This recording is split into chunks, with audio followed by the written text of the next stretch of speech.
कबार एक राजा शिकार के उद्देश्य से अपने काफिले के साथ किसी जंगल से गुजर रहा था।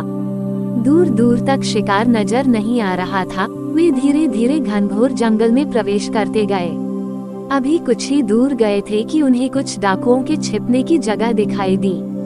जैसे ही वे उसके पास पहुँचे कि पास के पेड़ पर बैठा तोता बोल पड़ा, पकड़ो पकड़ो, एक राजा आ रहा है, इसके पास बहुत सारा सामान है, लूटो लूटो, जल्दी आओ जल्दी आओ।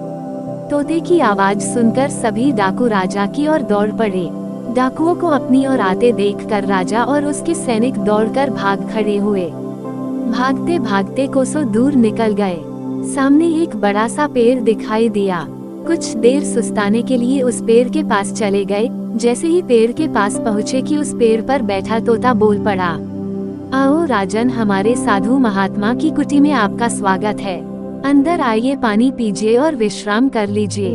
तोते की इस बात को सुनकर राजा हैरत में पड़ गया और सोचने लगा कि एक ही जाति के दो प्राणियों का व्यवहार इतना अलग अलग कैसे हो सकता है।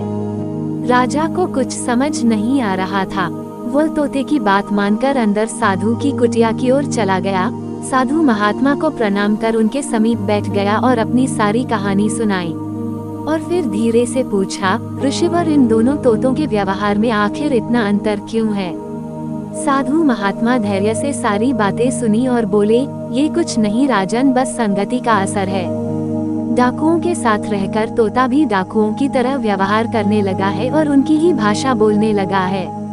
अर्थात जो जिस वातावरण में रहता है वह वैसा ही बन जाता है। कहने का तात्पर्य यह है कि मूर्ख भी विद्वानों के साथ रहकर विद्वान बन जाता है, और अगर विद्वान भी मूर्खों के संगत में रहता है तो उसके अंदर भी मूर्खता आ जाती है।